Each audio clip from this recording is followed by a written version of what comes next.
Prepaid Electronic Meter Fraud di UK. Sebanyak 114.000 pelanggan perusahaan listrik di negara UK menjadi korban fraud metering listrik. Penipu berhasil mengcrack sistem, melakukan cloning top-up listrik prabayar, datang ke rumah-rumah dan menjual dengan harga yang murah. Menambahkan kredit listrik pada metering listrik menggunakan token cloning tersebut. Modusnya adalah iming-iming harga murah dan pemaksaan dengan berbagai cara, bahkan ada yang mendapat ancaman akan dibom.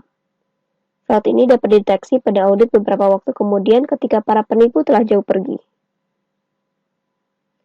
Sistem metering prabayar offline.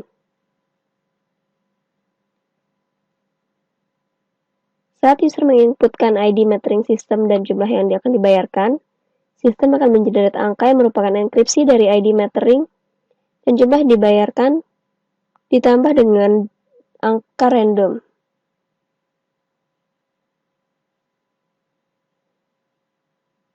Dan saat untuk recharge electricity, sistem akan membuka enkripsi generated number, mencocokkan hasil dengan ID metering system, mengupdate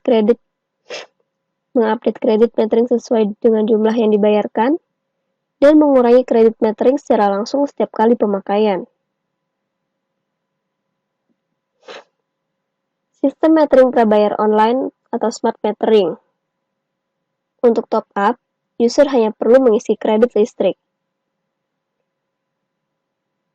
Dan untuk recharge ke electricity, sistem dapat melakukan komunikasi dua arah dengan pusat layanan listrik, melakukan update kredit metering untuk setiap pengisian ulang, cek saldo kredit listrik sebelum pemakaian listrik, dan mengurangi kredit metering sistem setiap pemakaian listrik dan mengupdate ke pusat layanan.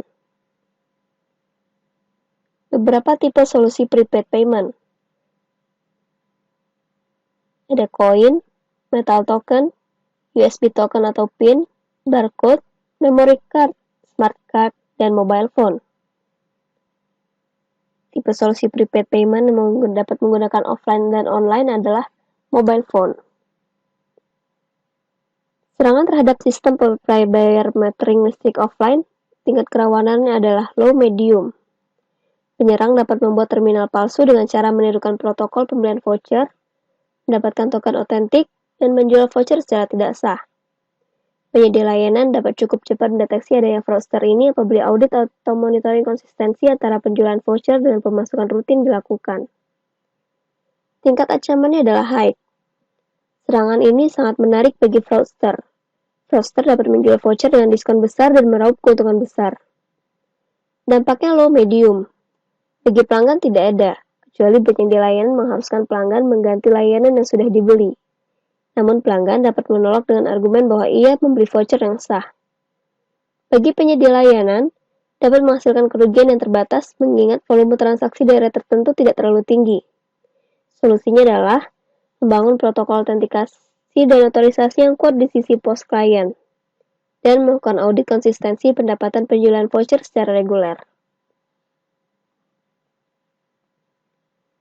Di sisi voucher management system pada server PLN, serangan terhadap sistem voucher management system pada server PLN umumnya memiliki karakteristik yang mirip dengan serangan pada sistem voucher management system pada operator telekomunikasi, sehingga analisis resikonya pun kurang lebih sama dengan sistem voucher management untuk operator telekomunikasi.